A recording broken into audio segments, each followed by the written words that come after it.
guys, good morning. Luto tayo ng ginataang hipon with malunggay.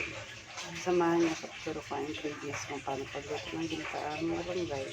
Yan, bumili akong 1/2 na hipon, tapos malunggay 10 piso, luya, sibuyas at sili. Ito na yung gata na kalahating taas.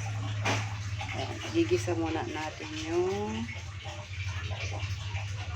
yan, lagyan tayo ng mantika.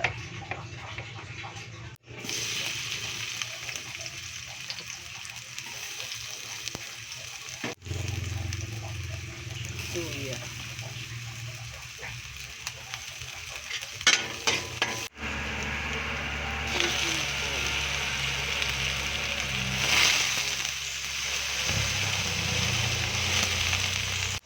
Lagyan mo na yung sili. Paminta. Ang gata. Ayan, lagyan na natin yung malunggay. Ayan, nalagyan na yung malunggay. Lalagyan na natin yung lipotok para sumarap. Ayan, luto na po ang ating hipon na ginataan with malunggay. Ayan.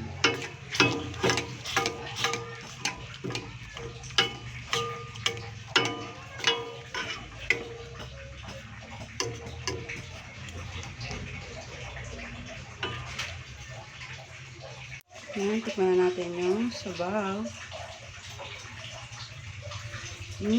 Sarap. Ayan po, luto na po yung hipon na ginataang malunggay.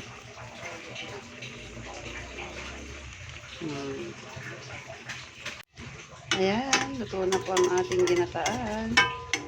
Yum, yum, yum.